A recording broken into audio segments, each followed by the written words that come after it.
sahabat tani, salam jaga tani. Perkenalkan, nama saya Widya Muhtar. Kebenaran saya ada di Bogor. Kebenaran saya di sini Pokdakan Minabe Agribisnis, kelompok pembudidaya ikan Minabe Agribisnis.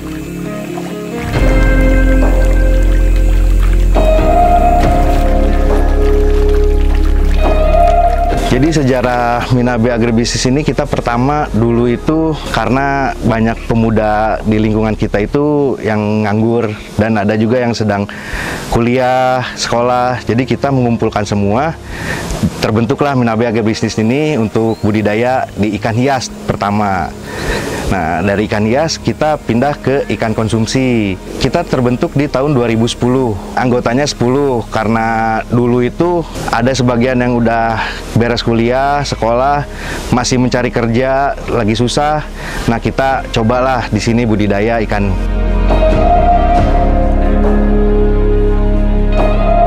Kenapa saya memilih bioflok ini?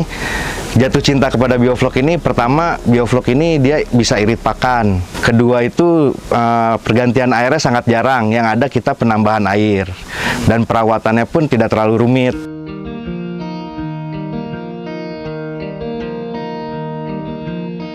Dengan media bioflok ini kita bisa dibilang udah mau ke 2 siklus di sini gitu. Jadi media bioflok ini kita ada 2 jenis, ada nila hitam dan nila merah.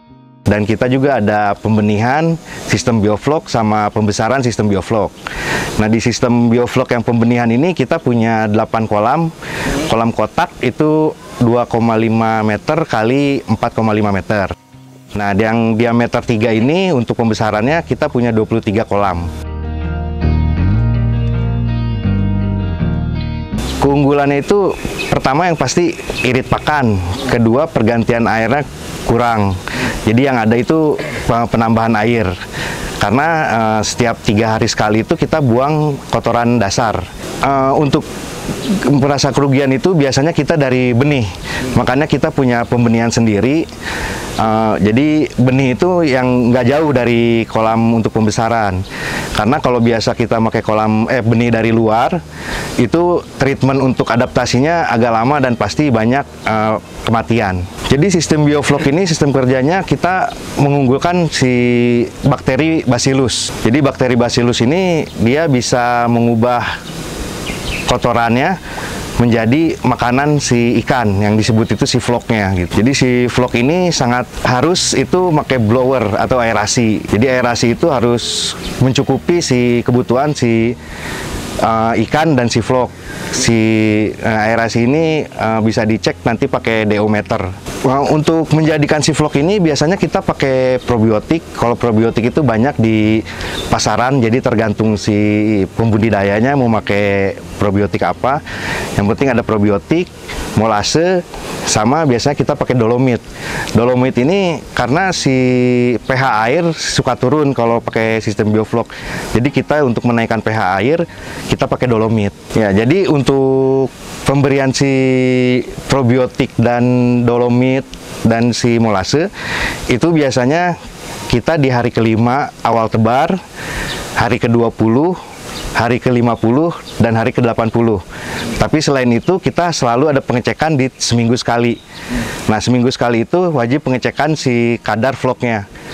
Jadi minimal si vlog ini dia paling sedikit untuk pembesaran itu 20 mili. Nah, untuk pembesaran maksimal itu 50 mili. Nanti untuk pengecekan si vlog ini kita bisa pakai in-house.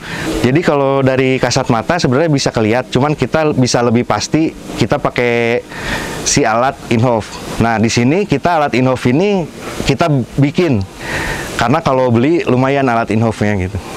Jadi untuk sistem bioflok ini yang harus diperhatikan itu ke depannya, kalau pertama udah pasti kita harus punya benih yang sehat. Kedua itu kita untuk pengecekan vlognya. Yang ketiga untuk pH air. Yang keempat itu yang wajib juga kita aerasi. Dan aerasi ini non-stop, nggak boleh berhenti. Nah, kita diwajibkan punya genset gitu.